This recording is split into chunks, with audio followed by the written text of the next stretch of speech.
And good morning, everybody. This is Jet Radio 1400. It is time for the Stan's Garden Center program. You want to come up with a catchier title for that, Josh? Stan's Garden Center program? That's a little, you know. This is the time of year when I talk to a lot of people. Yes. And I have Certainly. had a multitude of people tell me that they have absolutely zero interest in gardening. They don't want to use a shovel. They don't want anything to do with going out and working in their yard. They might pay someone to mow their lawn. They want nothing to do with this. But they listen to you and I because we bust each other's. Yeah, we do. So frequently. And I think I told you before, my mother in we Nashville. Bust each other's there's a onions. shout out to my mother in Nashville who listens on iHeartRadio. Oh, there you go. In Nashville, who does come home and shop through the store, obviously. Yeah. But she listens not for any advice whatsoever. She just wants to listen to you and I go at it. Yeah. And you have a friend that listens that probably has no interest in gardening either. So, maybe a little. He might be kind of a little bit into the lawn side of it, but as far as gardening, I have a buddy that's really into the lawn side. Like I helped put the front of his house. He built a brand new house, put the front of the house together, but lawn is his thing. And he's very personally Jack Russell Terrier. I'm going to get it right. I'm going to get ready. I'm going to get ready. I'm going to get right. And so I told him about this new product that I learned of. It's not a new product on the market, but it's a new product I learned of. There's a lot of products out there that is a very high iron charge grass fertilizer that would be the same as like step 3, but it's like step 3 on steroids. And it's a very high dose of iron that makes the grass in mid-season almost black green. And he texted me back. We were on a text string back and forth, and because we were obviously talking about his lawn because of his I got to mow. I got to mow. That Jack Russell Terrier thing. Sure. He says I need this product in my life. Says it all, right? Yeah, I'm like I didn't know what to respond. You don't to that, have to propose to it. You could just buy it. So there are people out there that have no interest in gardening that just need this show in their life, and I found it. They do. Unbelievable. Well, on that note, I was having a conversation with a friend last weekend about this and talking about people who don't have interest in gardening or don't have to have everything perfect. When I was growing up in the country, you didn't see that many of these like golf course lawns that it's all this one kind of perfect grass. Yeah. And you would have maybe wild mint growing there and you would have, clover growing over there and is that actually healthier to have that than the perfect manicured lawn? I went to a talk so long ago that no disrespect to who organized the talk, who was on the talk. I do remember there was a gentleman that I spoke with at this small conference, whether it was Master Gardeners, I don't honestly remember, but it was quite some time ago. Mm-hmm. And one of the designers that I knew from Dahlkemper Landscape Architects was there. And one of the speakers talked about the difference in the environment and what benefits there are to, say you live on a 3-acre lot, taking a parcel of that and leaving it to native, leaving it to natural.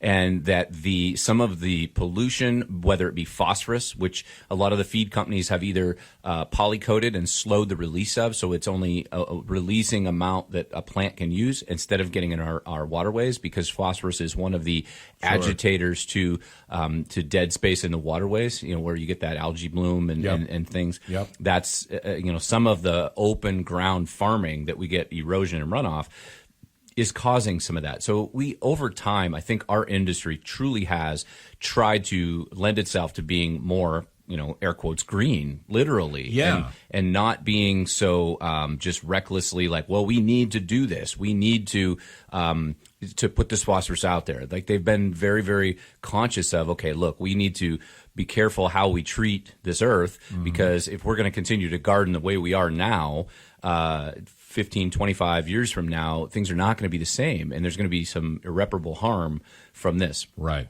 I'm not, pounding my chest like climate change, like this, that, political, anything like that. But we have as an industry, the horticulture, agriculture industry, started to adapt. That's why you see fields that are cover cropped with green manure. They'll come the end of season, like they cut the corn, they like light disked it and then put down winter rye or put down clover or something. We've, as an industry, taught each other better common practices. And so that open space you're talking about, that uncut area, instead of keeping, like you refer to the golf course, because that's how that game is played, and it's an open turf. Right. If you have 3 acres, 4 acres, I have in Stan's East, there's cumulatively 60 acres. And last year, we have kept a field that's maintainable, because that's kind of the direction we keep building greenhouses on. Yeah. For the first time in probably a decade, we did not mow that field. We just let it be. We're probably going to mow it like every 3 years to keep the trees from coming back, but let the natives do more of their work. So what you'll see in Asclepias, which is massively popular right now, Asclepias is butterfly weed, and it's the family of milkweed. That's what the caterpillars work on.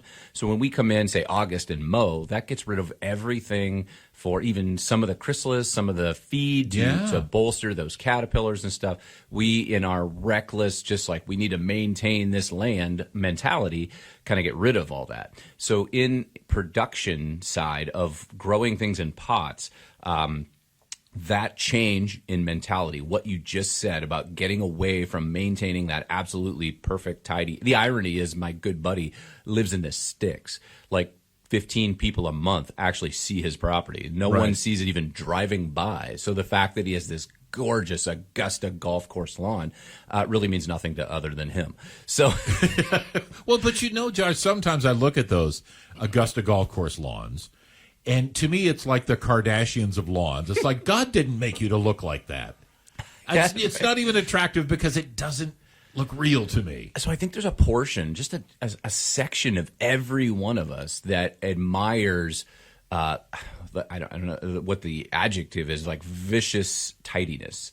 Like I wish my house was vicious tidy and it looked like, a nanny lived there every day, but it doesn't. I have like a 3-year-old. IKEA picture. So there's a plaque on our on the wall of our camp. We have a camp at Chapman Dam, family camp that's been maintained since 1964. And on the camp wall, there's a placard that my grandparents used to go on and travel. In their later years, they went to Poland and New Zealand, and they went all over Italy, and they would typically get a placard, and they would bring it back to camp where they spent a lot of summer weekends and stuff, and they would hang these placards up. So sometimes a newcomer, or if you're just bored, or maybe sipping a scotch or something, walking around camp playing cards, you start reading these placards, and the placard on the wall at camp says, "This house is clean enough to be healthy and dirty enough to be happy." That's it. So there is that lawn mentality too, where the clover actually is a legume that is fixing nitrogen from the water and the air and putting that back in. So instead of spewing tons and tons of nitrogen-laden fertilizer, maybe just let a little of the clover grow. So that being said, some of the more shift-minded growers that are more native concerned have started coming in and overseeding areas with clover on purpose.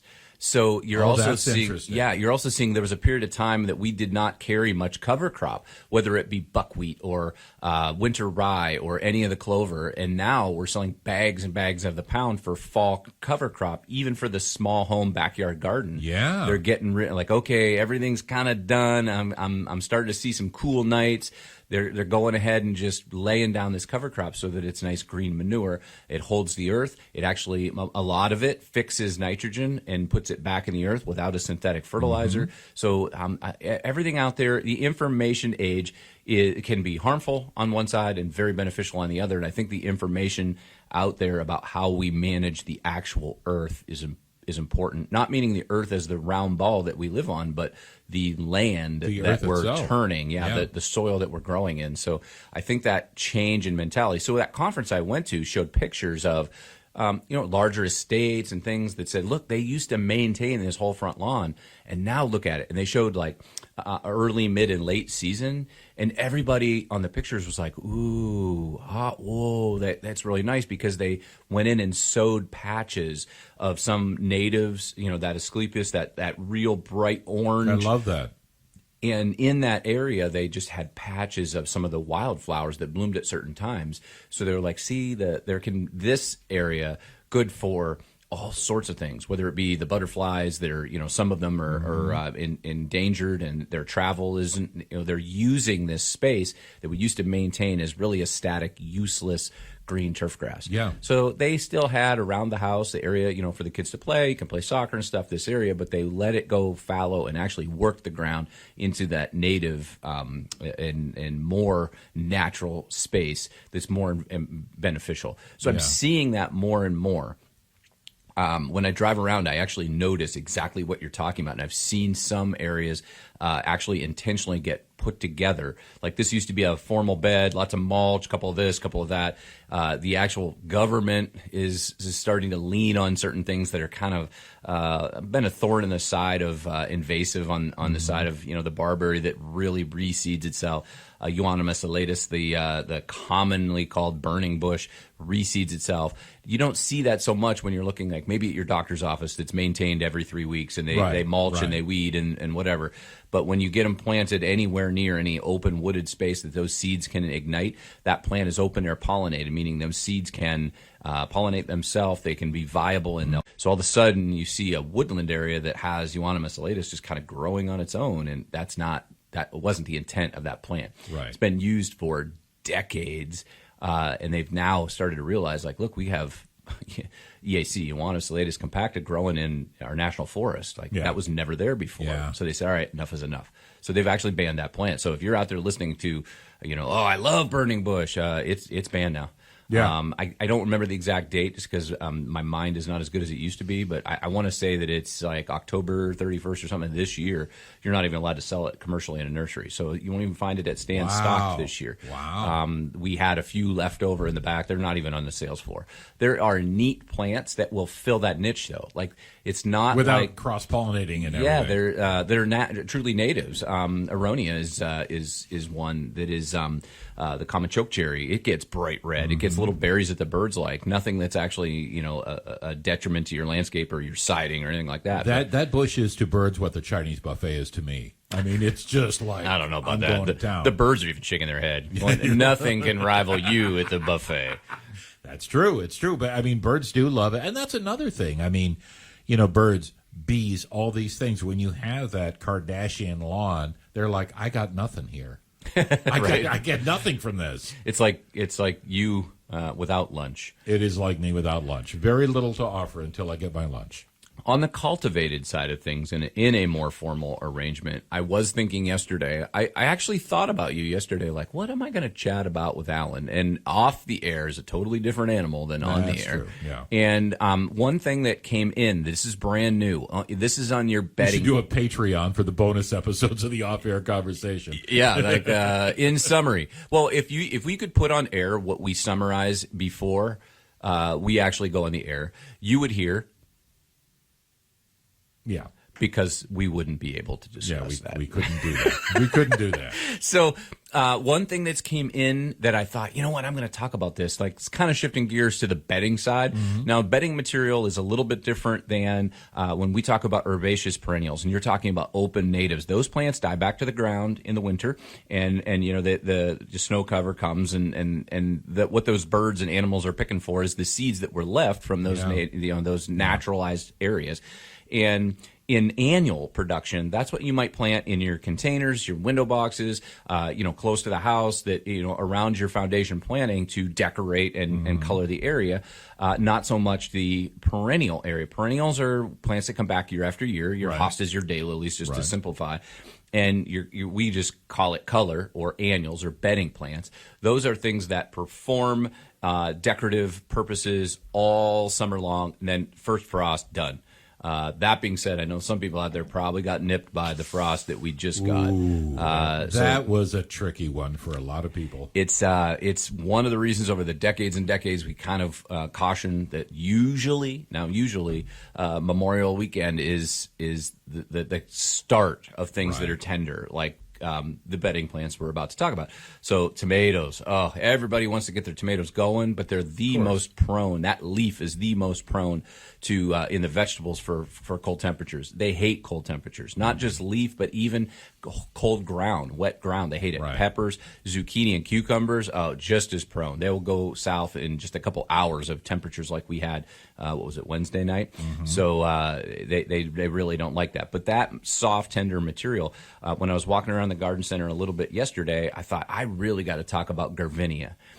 Garvinia is a brand new Gerber daisy. I personally think Gerber daisies are absolutely stunning and gorgeous, but from the background side of it, I hate growing them. They're not fun to grow. Oh, they're very fickle, finicky. If you mess up an hour, you're going to pay for weeks. Just they're very difficult to grow. So this year we have employed a couple other family growers to help us with a couple of things we have outgrown. We just don't have space for it. So the ones we've checked off are the ones that are the most difficult. So dahlias are in full force now. They're absolutely fantastic, stunning. They are right in line with Gerber daisies. Those two are the two bedding plants that we just choose to no longer grow ourselves. We let somebody that grows them much better than us do it so that something that comes to market is viable and attractive. We've learned over the years that we just stink at it. So we have let someone that's very good at it. And Garvinia has been a plant that has been cultivated to be something different than the Gerber daisy has ever been. The Gerber daisy traditionally has been a really nice pot arrangement, nice clay pot, the big, happy-looking daisy. You commonly see them cartoonish with the smiley face. I bought my mom several of them, Garvinia is different. In the pot. Garvinia is something totally different, a totally different animal. No one probably really knew about this ever about 2 years ago. It's not been a thing. And now they have refined this plant. Garvinia is a landscape style, almost a shrub-looking thing. Oh, that's interesting. Of a Gerber daisy that is said to be much less fickle, much more resilient, will give and take with conditions a little better. Still a full sun plant, but when they came in, I just kind of stood there with jaw open, mental picture like, wow. I saw them at some of the shows when they were kind of saying, hey, this is going to be a thing. This is going to be something new. And then when they came in, I was just, wow. This is just a small bush of Gerber daisies. I mean, that's really what you would call in like science fiction. That's a reimagining of the whole thing because it's really so different. I'm not even really sure where the kind of the beginning genetics from this came from. I never knew that there was like kind of a more hardy Gerber daisy out there. No, because like you said, if you see like in a cartoon somebody holding a daisy, that's the traditional Gerber daisy. It looks just like that. Yeah. This one here is going to be more, it's going to be a smaller bloom. It's going to be more upright. The bloom is going to be a little bit more separated from the primary leaf plant. The leaf is going to be a little bit smaller, but there's going to be a lot more of them. Okay. So I'm passing it over to you. So they're very numerous blooms, so we call it floriferous. But they are recognizably Gerber daisies. They definitely are, but they're very dense leafed, smaller leaf, like a mounding style. It can be easily used as an accent border, but it would almost be so much to the size that it's a backdrop. It's not that short, really big bloom. It's a very bushy, shrubby, long stem. I think the ones we have can easily be said pot included. It's like a 1 gallon pot. Yeah. They're about 2 feet tall right now in the pot. Wow. I just when we pulled them off the racks, I was just wow. And the colors are like Gerber daisies could be. Absolutely. Stunning bright colors. yellow, pink. So there's something totally new. I've talked about Meat Petite in the roses. That's totally new. That's very compact. So there's been a few things that have hit the market this year that, as every year, that have really kind of changed how we look at it. That new New Guinea impatient that we talked about. Yeah, that one there is still just knocking our socks off. Like, I can't believe how well it performs. I thought that the Supersonic and the Sonic series was pretty much as good as they were ever going to get. Now, Clockwork has run it over. Like, you won't see us with Sonic anymore. Once you taste the sweet of Clockwork, you can't go back. It is fantastic. Wow.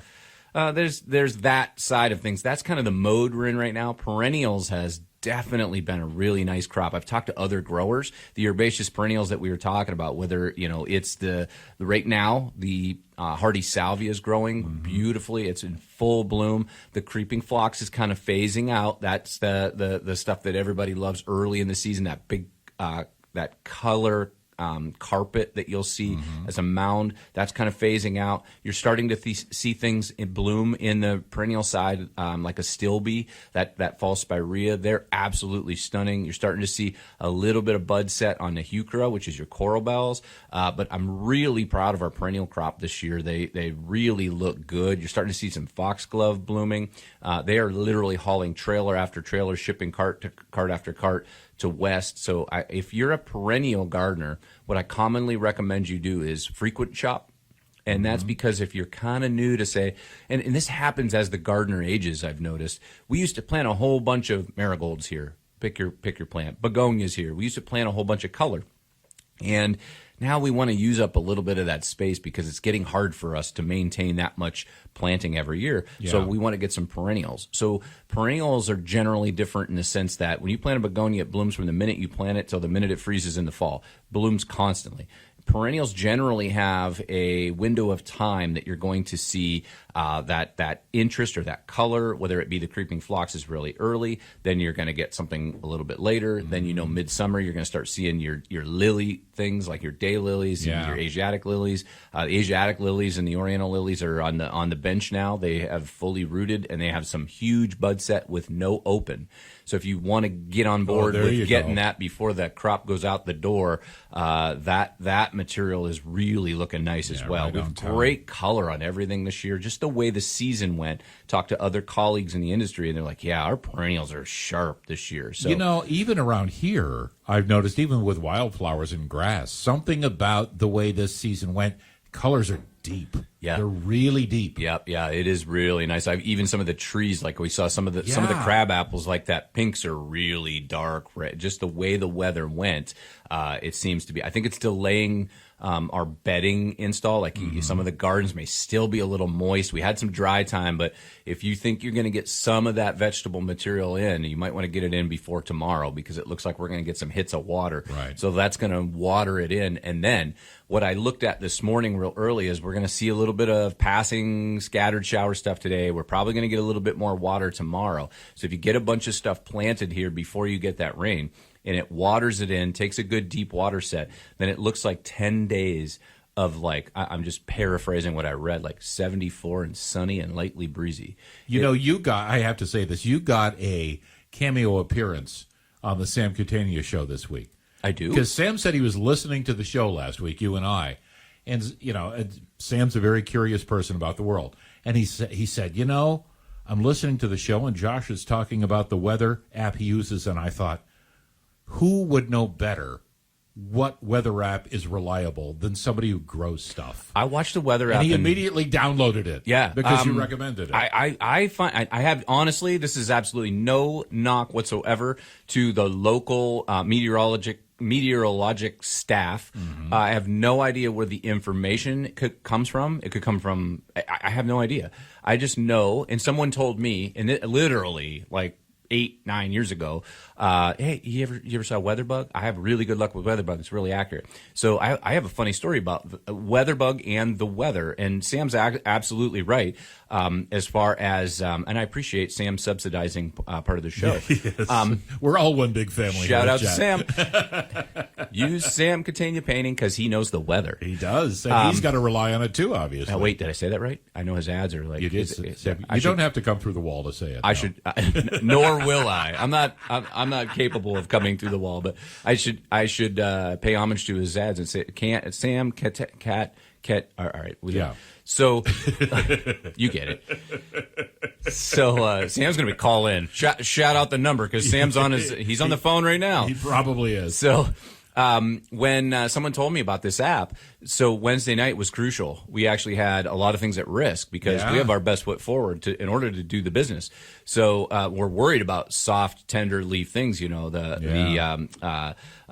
obedient plant and things that have really tender foliage that is sitting outside in the nursery area. Because when you come to stands east, generally, I can tell you anything hardy that comes back year after year is outside. Anything that's color, hanging baskets, it's annuals that doesn't perpetuate after frost is inside. Makes sense.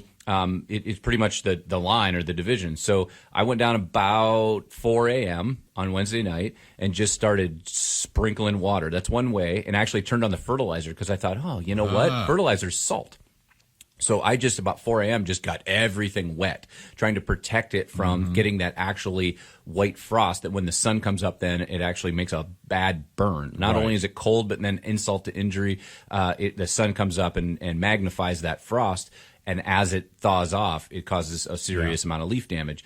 So I got up, I looked at my phone, I was like, ooh, 37 at 4. So typically what happens if, Sam, if you're a student of the weather, right before the sun comes up, you'll get a dip. Right, always. You'll get a little drop in temperature. And so when I opened my eyes at like 3:45, I was like, oh, man, 37, I get that dip. We can see 34. That's bad news. I'm going to get up and start running water. And so when I went to my car and my phone do not conversate as far as this WeatherBug app. And I turned on my car, which I happened to leave sitting outside in the driveway. And when I turned on the car, it said 37. I said, man, this app and this phone are right on to the degree. And then when I went, I spent 1 hour pumping water, spraying fertilizer, water all over, trying to, make sure we saved any possibility for risk of things that are tender, like our clematis and things like that. And I got back in my car and I looked at the phone first, and it said 39. And I'm like, oh, we're going the right way. I said, that's such a victory, because if it would have went the other way, I could have got back out of my car and said, all right, we're going to run another bunch of water. And when I looked at the app and looked at the phone, and the car said 40. So I'm like, oh, the car is present with me right now, but the app and the phone were within 1 degree accurate. Yeah. So as I watch over the years, like, do I close doors? Do I open doors? Do I run heat tonight? I'm using WeatherBug. And we are not subsidized by, this show is not sponsored by WeatherBug. I have no idea who owns WeatherBug. I just know that we have had really, really good luck over the years, agriculture putting literally millions of dollars of plants at risk via the app on my phone. Yeah. Well, that's it's one of those things in life, and that's what I said to Sam. I said, if you want to know who can find a reliable weather forecast, you ask a farmer. I mean, it's one of those things, right? Yep, absolutely. It just makes sense. It's very high risk, very important for us. Oh yeah, people don't realize when it's one thing with your lawn and your plants, but when you do what Josh does for a living, or any farmer out there, it is life or death. Absolutely life or death. Yep. For sure. We're down to our last minute, so we don't really have time to grab that call. But I do want to give you a chance to give us Stan's hours. I was so eager to see if it was Sam. Yeah. Absolutely. Right now, the store's open Monday through Saturday, 8 to 8. So you only have a half day to get there.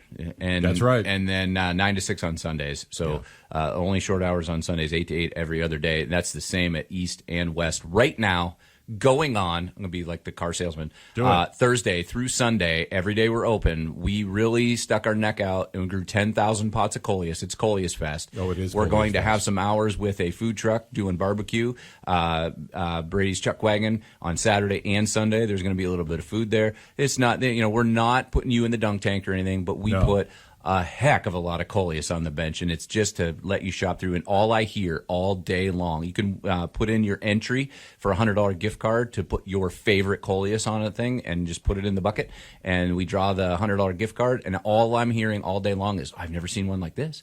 I've never seen anything like this. There you go. That's pretty cool. That's neat. Wow. So come see our coleus. Yeah, it's Coleus Fest. Thank you, Josh. Thank you.